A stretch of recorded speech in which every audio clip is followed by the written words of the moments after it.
This then is the moment to ask the man who is leading the CWU what the hell is going on. And on National Postal Workers' Day, no less, we're joined this hour by the boss of the Communication and Workers' Union, Dave Ward, although you've already picked me up on the boss bit. Yeah, well, there's only one boss, Bruce Springsteen, and I'm an elected leader, Tom, not a boss. He is the boss. I'm a postal worker who's been elected to represent our members. I'm not a boss. Let's get your questions in on 0345 6060 973. On 84850 you can text, you can tweet at LBC. Dave's with us here the hour, he's not the boss. He's with us here for the hour to take your calls and questions about what is going on. I'm very keen to hear from you if you are a business needing to access Royal Mail, needing to get those deliveries out at this time of year, how you're managing to do it given the strikes that are taking place. Because to be fair, Dave, your members have been striking for ages. Why did the Christmas truce fail? I think the Christmas truce failed. It was a genuine offer from us, the second one that we've made during December, because the company's reaction to it wasn't quick enough. And in the end, they sent some words across that didn't meet with the requirements that we need to give our members the confidence that we can reach a final agreement.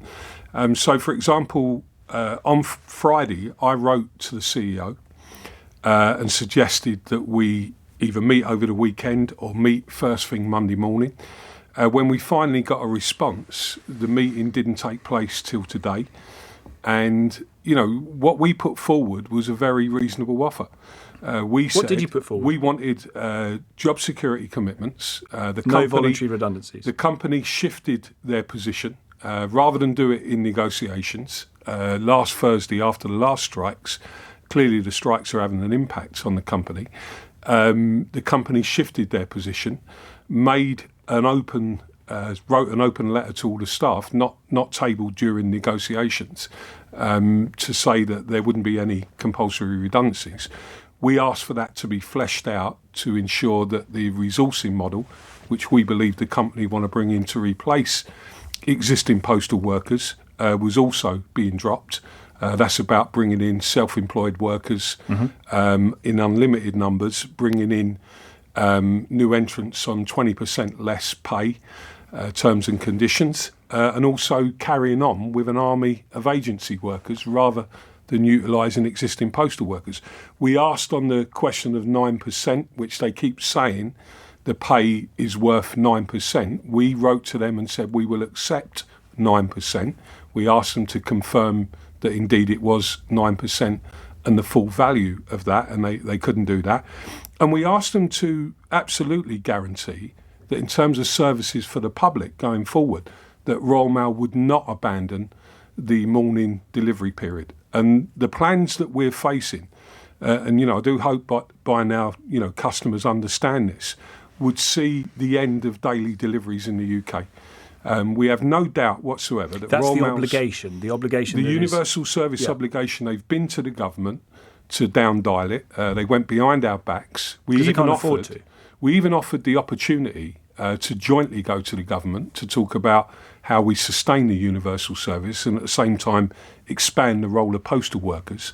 And the company, didn't put forward the assurances that we needed. But more importantly, didn't really get back to us until today.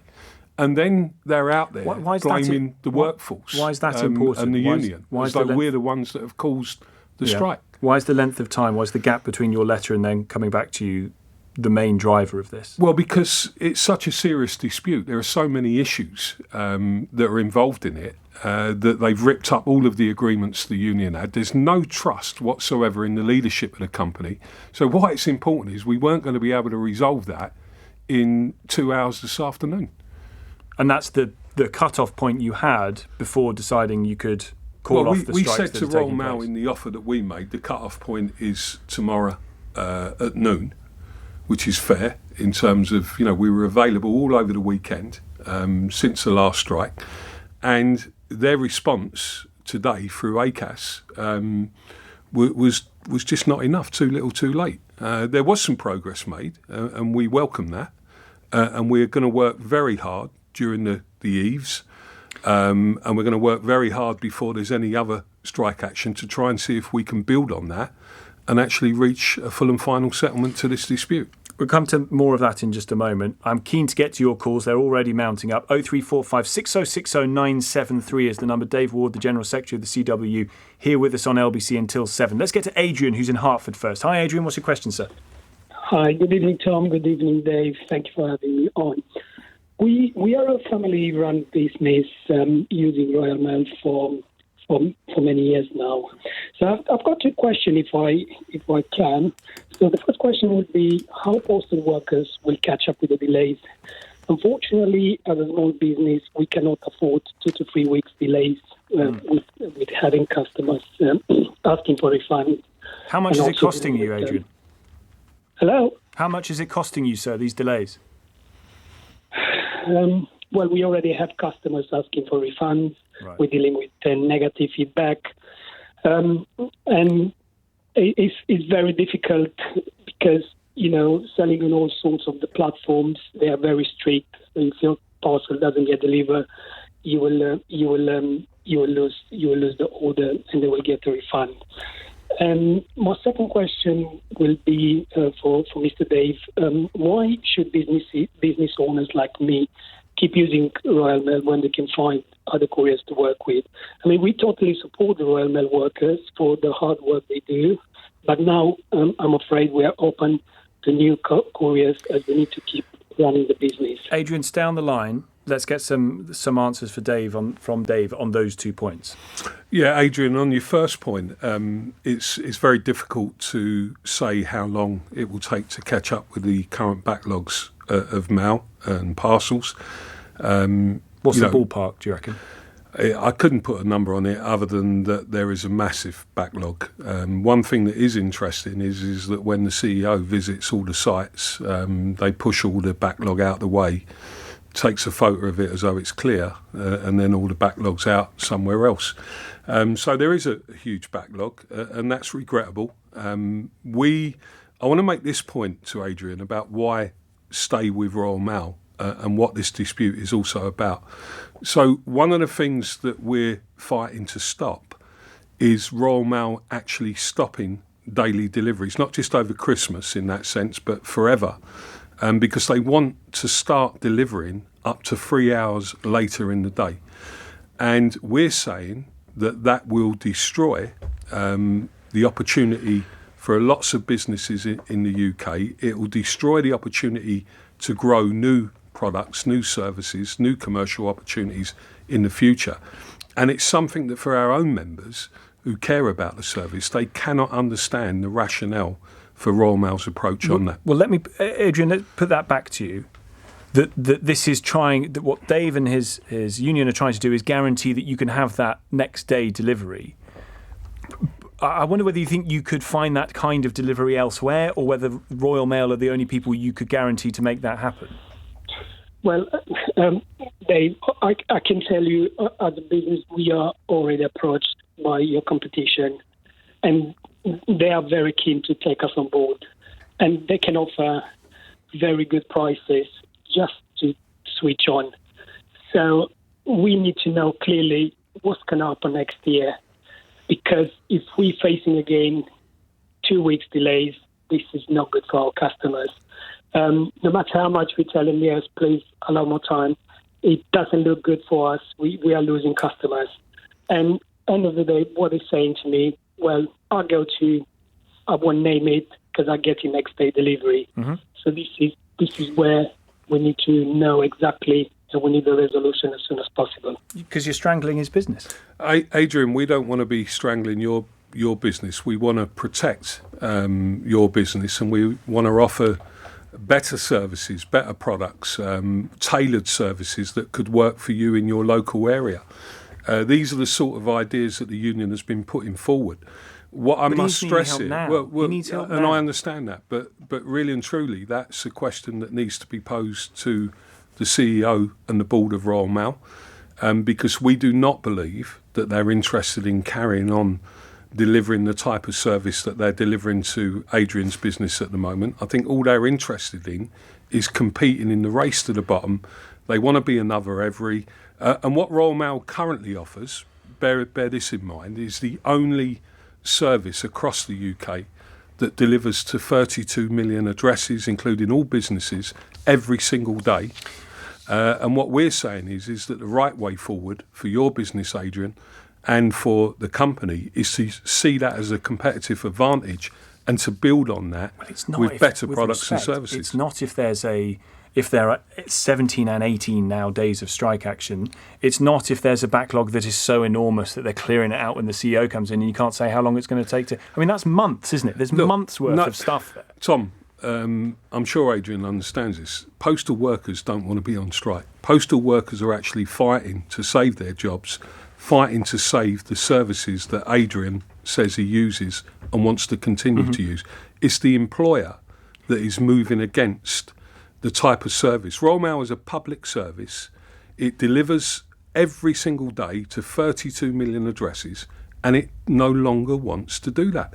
And, you know, one of the things that we're trying to get an agreement around is that they won't start delivering 3 hours later in the day. What use is that to businesses like Adrian's if they're no longer delivering in the AM At the moment, they're not delivering period? at all. Well, we understand that. That's unfortunately the result of a dispute where, you know, it's become increasingly bitter. And as I said at the start of this interview, you know, it's a shame that the company didn't act quicker in trying to pick up the offer to suspend the strikes this week. Adrian, thank you for your call. 0345 6060 973 is the number. Come back to those calls in just a moment. Just before we break for a second, Dave, let me ask you about the 17th and 18th day of strikes. How are your members able to afford to go on strike for half a month? Well, they're obviously struggling. Do you pay? No, we don't. No, we can't afford. We've got 120,000 people out on strike at the moment. It's probably the biggest single strike in terms of the scale of members involved. That's a massive ask. It's a massive ask. But so why are they continuing to support it? Is because they understand how serious the dispute is. They understand how much we cannot allow the company to introduce the changes that we don't believe are going to be not in the interest of our members, but not in the interest of customers or the future of Royal Mail. So they're sticking with it at the moment.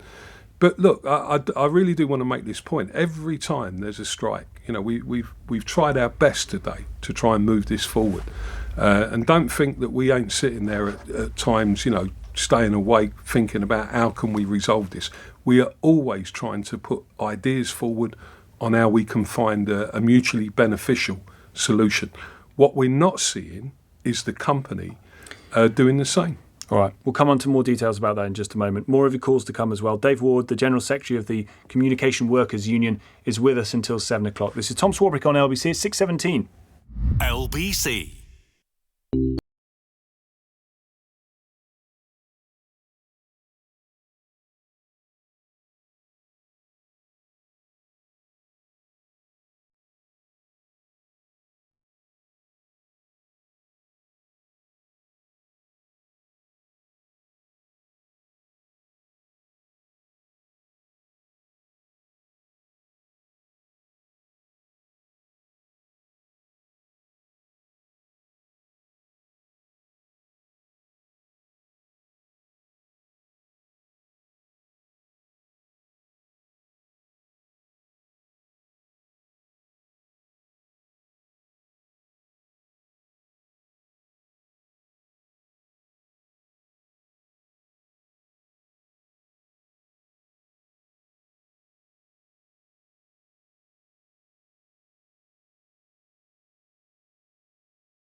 Tom Swarbrick. Call 0345 6060 973. Tweet at LBC. Text 84850. This is LBC. Here's Samantha on 84850 this evening. I've been a post lady for 20 years. I've loved the job and the relationships built with my customers. Why on earth can't Royal Mail have a civilised conversation with our union and communicate to continue this for the future? A best and final offer is not getting things anywhere.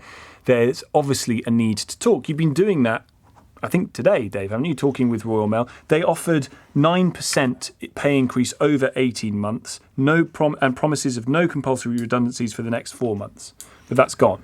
No, they've shifted their position, not on the 9%. They've never offered 9% over 18 months. They've offered 7% and a lump sum of £500 linked to change, some of the change of which we can't agree for the reasons that we've set out earlier on. So, what the company are saying to you guys is one thing. What they're saying to us in the room is something different. So, for example, what didn't help in the last few days is the fact that they went out to the right-wing media, the Telegraph, various other papers at the weekend, saying that they've got a £1.7 billion war chest to take on and destroy their own workforce if we don't agree the changes that they're putting forward. That's not the language of people who want to reach a settlement. And, our position is that we're willing to approach these discussions with an open mind. We always look for solutions to the problem, but we cannot have the company bringing in an alternative workforce and then saying there's going to be no compulsory redundancies. We cannot have the scale of job losses that they're proposing simply based on the fact that they've got the company into a crisis through their own gross mismanagement. Well, I want to come on to that because Royal Mail's finances. Their pre-tax profits over the last few years, certainly 2021 and 2022, have gone up massively. But we'll come on to that in just a moment. Text here on 84850. I'd like to remain anonymous. I'm a postal worker. I'm having to work strike days in secret as I simply cannot afford to strike. I'm not working for Royal Mail. I'm working for myself. It's causing my mental health to decline rapidly. I'm a veteran as well. I've had to cancel Christmas and nothing is being resolved. Not a damn thing. I'm furious, but I love my job. On that, let's go to Melanie, who's in Trowbridge in Wiltshire. Hi, Melanie. Hello. Talk to us about him indoors. Hi. So my husband's a postman. He's been a postman for about 11 years. His father was a postman in a different town for about 30 plus years. My husband loves his job. He worked through the pandemic. He knows his customers. He knows the ones that need an extra kind of, hi, how are you? He knows the ones where he can leave packets in safe places so they don't have to then go into town to pick them up. I think as a family, we have lost money due to the strike days, but to be honest, I fully support them. We've had to tighten our belt, we've had to go without, we've had to kind of rethink things, but you've got to look at this long term. He will lose the job that he loves. These are valued people that were delivering through the pandemic, and along with the nurses and the ambulance drivers, that kind of respect that these people should have is going. And as much as I feel for the small business owners and the people who have parcels that are delayed, behind every post worker there's a family, or there's people that are having to make sacrifices as well. How long can you carry it on for, Melanie? If the union goes out again at the start of next year and continues through January, how long can you do it for? Well, basically, it will just mean that I have to do overtime in my job, which is fine, and we're lucky that I have a job. But we have 2 children. But what I'm trying to say is I fully back the strikes, and this is a long-term thing. We have to look at it as how many thousands of posties will lose their job if these changes come into play. But you can't, Dave, do this forever. You can't keep going up. You're going to have to come, because Melanie and her family and her husband, they're struggling here. Look, neither can Royal Mail sustain the current position forever, and the right way to deal with that is to have a proper period of negotiations. Part of what we offered, by the way. How long's a proper period? Well, what we actually offered today was not just to cancel the strikes this week. We offered to have a sustained period of negotiations through to the 16th of January, what we called and termed a period of calm, to enable us to finalise an agreement. all we were asking for was some of the things that the company have said to us verbally, to put them into a written statement and to show, so that we could show our members that we've made some significant progress. The point Melanie makes, and appreciate, Melanie, how difficult it must be for you and your family and your husband, I think shows a great understanding of the gravity of the situation that the industry and postal workers are facing in the longer term. Because you feel that the company is just going to find a way of ridding themselves of staff members, hiring in a load of agency workers on lower rates, not abiding by the universal service obligations that they have to do deliveries when they have to do deliveries, and try and become a bigger version of Amazon or something else? Not a bigger version of Amazon, no. I think that would be difficult. I think what they're trying to do is end the daily deliveries that we know as the universal service, which delivers to every single but the government town, would have to agree village. that. The government would have to agree. What sign have you seen of the government watering that down? We know that they're talking to the government behind the scenes. We know that. And you think it's a genuine... What gives you the evidence that it's a possibility? Because I think that at the end of this, there are things that the government will agree to once the companies start making arguments about the economic sustainability of the universal service. What this is really about, and we've got to get this argument now, is that we believe that Royal Mail's infrastructure, 32 million addresses every single day, it's got the best infrastructure of any of these delivery companies in the UK, is the way to build the future of the company. What the company believe is that you abandon that infrastructure over a period of time, not saying they're going to do it tomorrow, and then all you end up doing is becoming another parcel courier like every. And what that means for workers over a period of time, unless they confirm that they're going to abandon this new resourcing model, is that eventually postal workers wouldn't be fully employed by the company. It'd be taken over by self-employed workers. It'd be taken over by workers without holiday pay, sick pay, pensions. And more importantly, in terms of customer service, you wouldn't have that relationship which you've got now. I'm saying to you, Tom, Amazon would give their right arm to have the infrastructure that Royal Mail has got.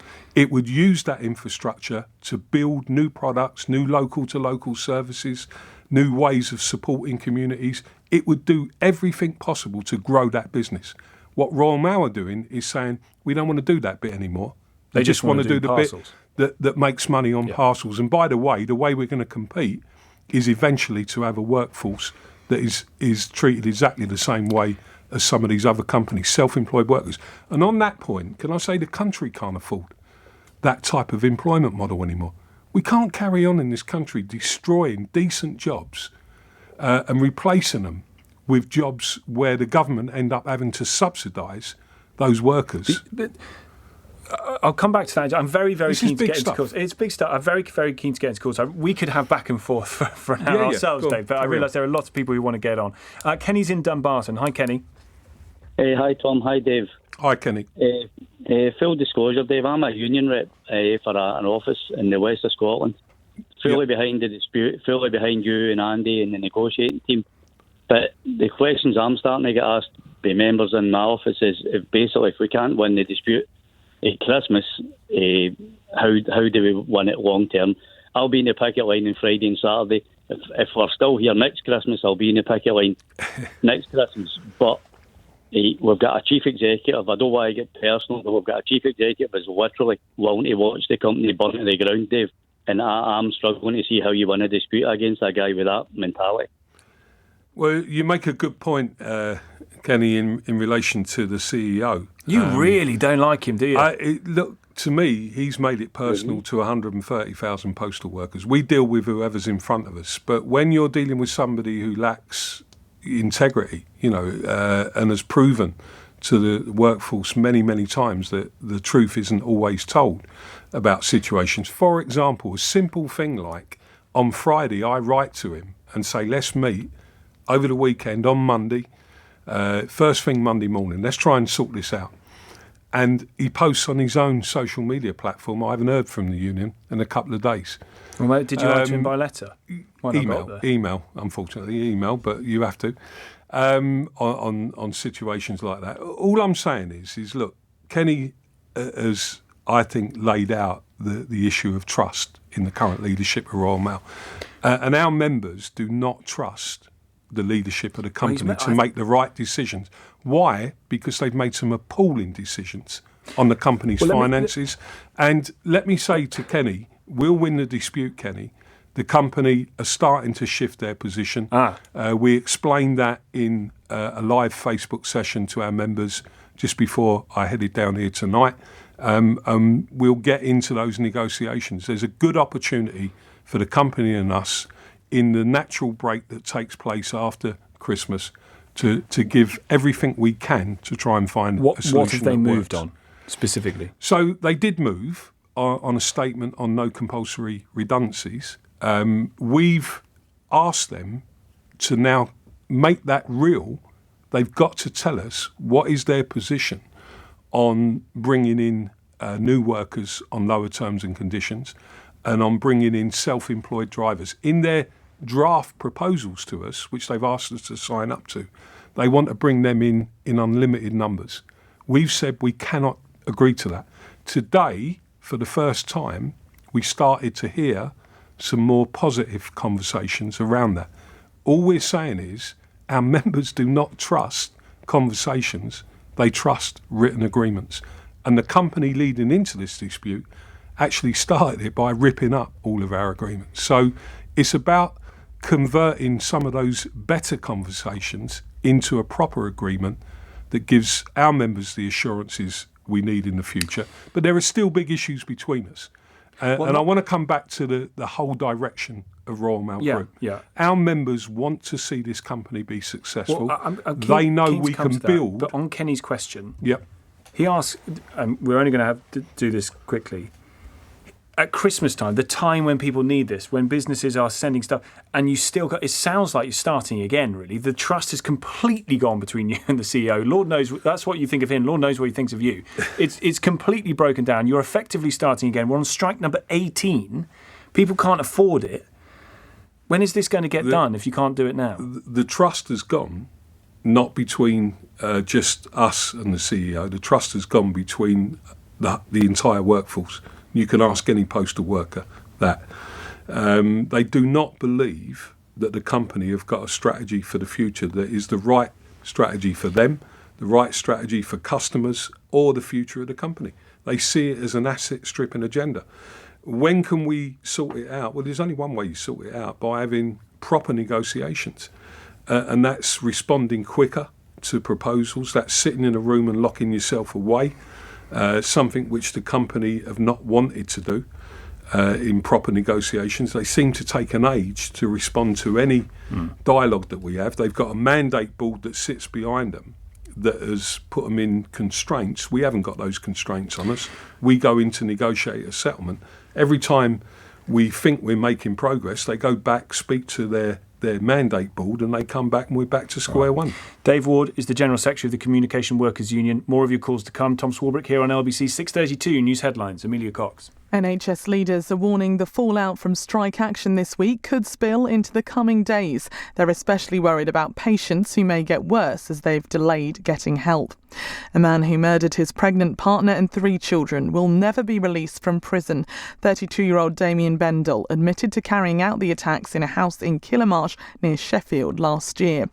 And Ukraine's President Zelensky has arrived in Washington for his first overseas trip since the war began. He will address a joint session of Congress this evening.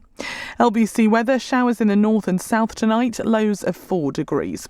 LBC, Nick Ferrari at breakfast. The ambulance strike is on. Health Secretary Steve Barclay. That's a day of shame for you and your government, isn't it? We're investing more in the NHS. We've got an independent process which the trade unions have chosen not to accept. Secretary of State Sharon Graham is General Secretary of Unite, joining us from the Unite picket line in Coventry. I think they've missed the mood of the country. They are doing the wrong thing. They are whipping this up. Commissioner of the Met, Sir Mark Rowley. How does that impact the men and women serving under you, Commissioner? I'm concerned that if the NHS police is going to struggle more during the strikes, and that'll be more police time distracted and not protecting London from crime. Nick Ferrari at breakfast. Back tomorrow morning from 7. Listen on your radio and on Global Player, LBC. Now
This is LBC with Tom Swarbrick. Text 84850. Gareth, I'll come to you call in just a moment. I just want to pick up on this universal service obligation. Part of the reason why Royal Mail was allowed to be privatised in the first place, because there was an agreement with the government of this obligation.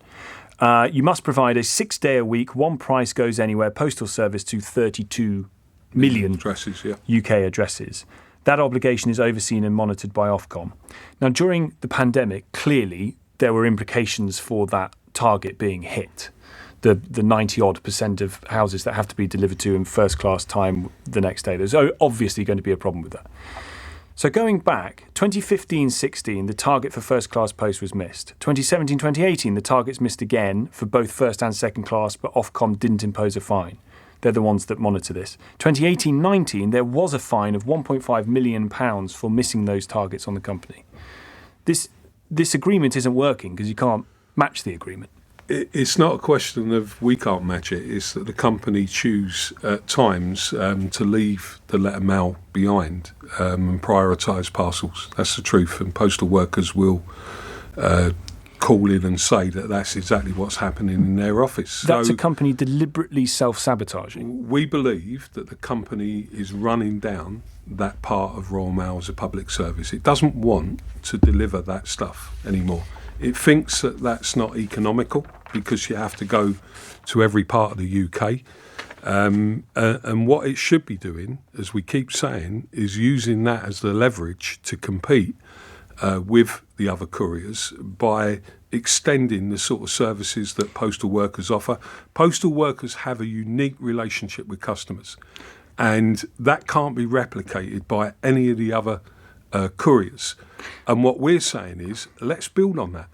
Well, from their point of view, I guess, you look at the total letter volumes over the course of the last 5 years, and they've gone down from about 15 billion to about 8 billion. So from their point of view, they've got an obligation to deliver this stuff on the times that the government say that they should, and it's being missed, and they're being fined for it, and fewer letters are being sent. So how is that a part of the business that is viable? Well, look, let's be absolutely clear. Letter volumes have declined. We're not in denial of that. We've never been in denial of that. But letter volumes are not going to disappear completely. Anybody who's suggesting to you that somehow, in 5 or 10 years, there's not going to be any letters, that's not going to happen. There's 7 million people. But that means the workforce changes too, though, no? What we have to do is rebalance the resources of the workforce between how you deliver parcels and how you deliver letters. And how you go about that, and to get the right economies of scale, is to utilise your existing workforce. We've already agreed with the company.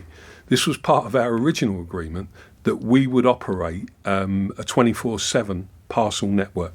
So we know that might mean that in the afternoon, for example, there needs to be different shifts coming in the afternoon. Not a problem. We will reach an agreement on that. We've indicated that to the employer. What we want is our members having the opportunity to do that work. Let me get to Gareth, who's been waiting very patiently to get on the radio. Hi, Gareth. Good evening. Nice to speak to you, Tom. Yeah, it's great. It's a really interesting subject, this is, because, I run a small business and we do send documents out electronically. And we also send documents out using the post, using the mail. I like using the mail, but I'm a bit worried about this action that the union man is invoking, because it's obviously damaging the postal service. And I'm a bit concerned. Does he think that the Royal Mail, which we remember, it isn't, it's not a public service anymore, it's a private company trying to compete with all the other services, does he think it's indispensable? Because, when you realise that they're on strike 2 days a week, that basically means the documents don't get there certainly that week. And nobody really expects. I can send electronic documents, and if I want something to really get there the following day, I can pay extra, and I've got a choice. So I don't really think if I post something first class, it's going to get there the next day. I'm quite happy if it gets there within 2 or 3 days. But I really do think he's undermining the service, and I really do believe the postal service could be replaceable. I think seeing red post boxes scattered around the country could be something of the past in 5, 6, 7 years' time. And so he needs to be careful. It's not, I just think it's a big damage to the Royal Mail, the action they're taking. Dave? Yeah, Gareth, what I would be concerned about if I was you is Royal Mail's plans for the future. We're not suggesting that this is about some romantic notion about the past of post boxes and, our services were delivered many, many years back. Our union has led the way on modernisation. We've put forward lots of ideas about how we can adapt to a changing world of communications. And what I'd say to you is that it's the company that want to abandon morning deliveries, so the service that you use currently and thousands of other businesses will use.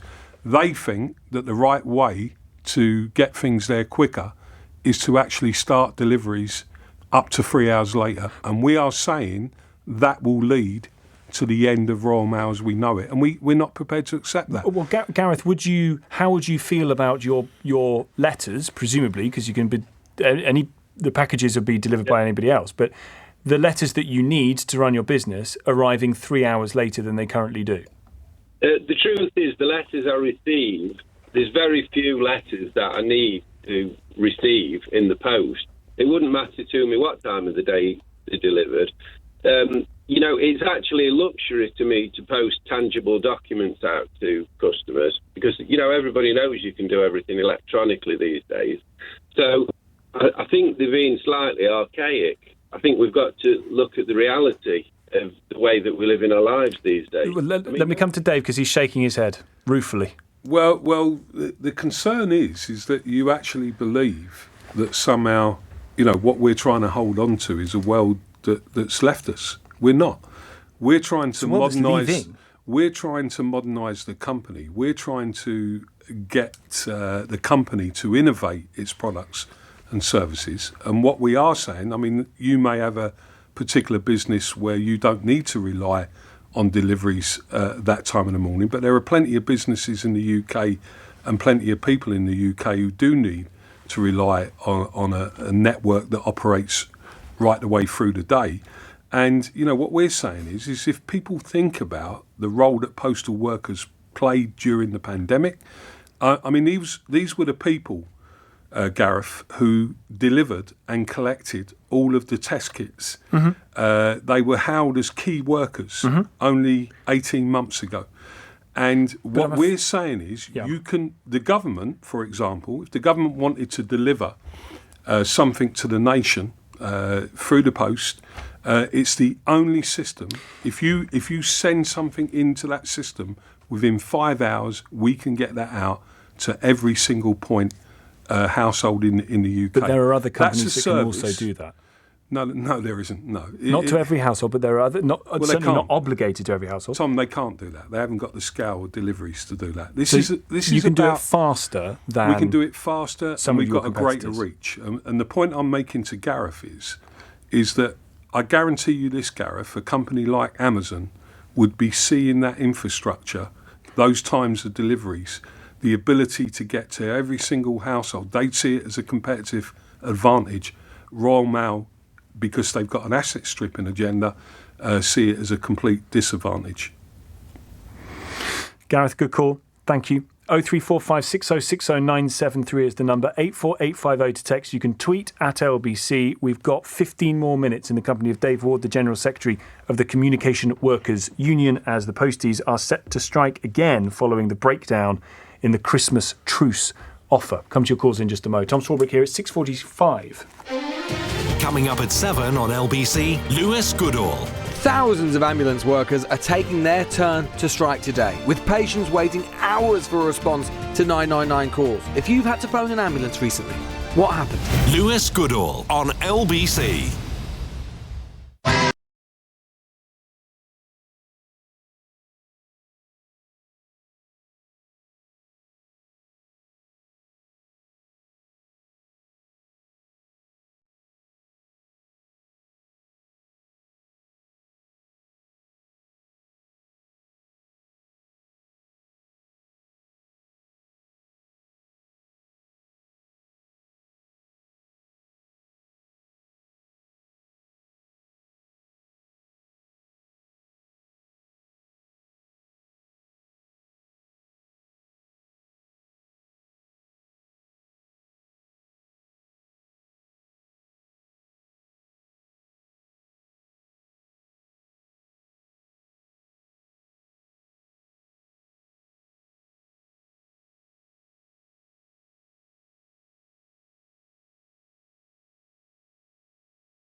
Tom Swarbrick on LBC. Going to speak to a postie in Dagenham in just a moment. First, here's Mark in Wimbledon with a question for Dave. I'm intrigued to hear that postal workers have a unique relationship with their customers, which cannot be replicated by other couriers. What do we suppose that postal workers are doing to their customers? I really thought they were just putting letters and parcels through their letterboxes or collecting signatures. What are they doing? Asked Mark. Mark, I think if you asked thousands upon thousands of people who see the postal worker as part of a relationship on the doorstep that no other couriers have, you'll know that they go above and beyond. They look after their customers in a different way. They have that relationship where they know, I think Melanie spoke earlier on really well about how her husband goes about the job, the relationship that they have with customers. And I do think that they build up. There's a level of almost community value that postal workers bring to society that other couriers don't. So they're out there every single day. From the business point of view, does that make a difference on the bottom line? It doesn't directly make a difference on the bottom line, but it's something that you have to value as a service and that you can build upon to support local communities. We could be doing lots of other things. Our posties could be out there looking out for the elderly in a much more structured way. We could be delivering prescriptions to people as and when they need them, at the time that they need them. we could be collecting things from people and putting them into the system and bringing them back. Now, the company are not interested, in our view, despite the fact that we had an agreement to explore an expanded role for postal workers as part of the future strategy. They've abandoned all of that now because they believe that the only way forward is to replicate the terms and conditions of other couriers. So the forward strategy that you would like to see them adopt is based on postal workers acting as what? As care in the community? What we'd like to see is the company invest seriously in its own workforce to develop new products and services. We had an agreement that we would explore different roles and expanded roles for postal. You said about I think there's ways. Yes, I've explained that side of it. Let's look at the business side of it. We believe that they could introduce much more tailored services to local businesses. We believe that postal workers, if we mapped the area of a particular local area, where we would know every single nook and cranny where all the various businesses are, that we could put to those businesses a range of services that would help those businesses grow, would help those businesses connect to other local customers in a different way to just the national service that we provide. All of these are things that if you're serious about trying to grow the economy, and remember Royal Mail is a major part of the UK, major contributor to the UK economy, well, you can build on that. Now, would that happen overnight? No, but if they'd have honoured the agreement, we'd have done three things. One, we would have captured parcel growth, because we've already said that we would agree to the type of 24/7 network structure that's required. Two, we would have started developing these new products and services. That's what they signed up to, utilising our own workforce to bring about some of those new products and services and get their ideas and implement them based on their knowledge of the locality and local customers. And three, we would have made sure that we got the balance right between delivering letters and parcels going forward. Just before I come to Paul, have you put to them a cost of that? The kind of level of investment you think they'd need? It's very difficult to get any decent information from Royal Mail on their finances. So they're very quick to tell us how much they're losing each day. They seem to have forgotten the fact that only a few months back they made record profits. And what we've actually asked, now that you raised that point, and this is one of the issues in the dispute, we're asking Royal Mail to share with us their financial plan for the future. That's not an unreasonable request. If they were to do that, our view is that we can then plan the sort of investment that's required to grow the business. You might have anticipated Paul's question. Paul, fire away. Yeah, I wondered what the action going forward will be in January, because I'm currently a postman in Dagenham. And I wonder what we're going to do going into January, because obviously we get a bit of leverage over Christmas, and sadly that doesn't seem to work. They're not listening. They don't want to come to the table. I can tell you one thing though, Dave. We have got support of our customers, and we do things like, just so we're on the radio, so you guys know out there, we do things that go the extra mile. So I've had a message from one of my customers tonight who hasn't had their post. So tomorrow I'm going to go in there, grab their post. They're waiting on test results. To make sure they get their results and get delivered. This is the sort of thing that Dave talks about us going the extra mile and trying to do the best we can.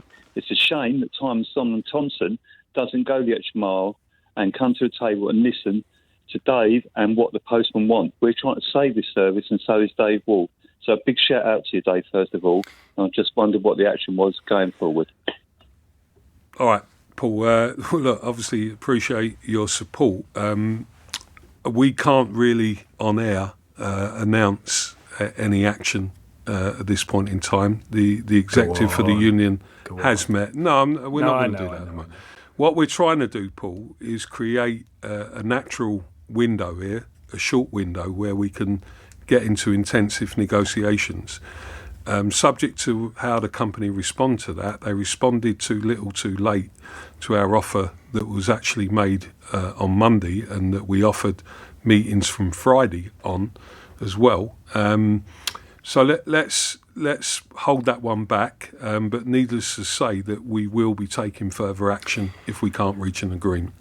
What was the turnout and the percentage that voted in favour of the latest round of strikes? So the turnout was around 97%. The turnout was 77%, and the vote in favour of strike action was over 97%. And that was in favour of the specific strike action, not a mandate to strike? That was in favour of strike action that we've obviously give us the mandate to strike. Oh, I see. There was 2 different ballots, and the results on both. One was on pay, one was on the change agenda. And both of those ballots were overwhelmingly in favour, huge levels of support. I mean, people, I don't think, fully appreciate that when you can return a 98% yes vote in favour of strike action on a 77% turnout, then there's got to be something wrong with what the company are doing to their own workforce. Particularly for and 18 days where people are losing money hand over fist because they're not working. Claire's in Mould in Flintshire. Claire. Oh, hi.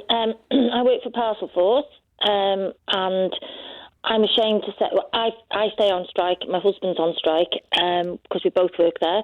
But the problem that we have is that Parcel Force has dangled carrots, like giving them money to come in.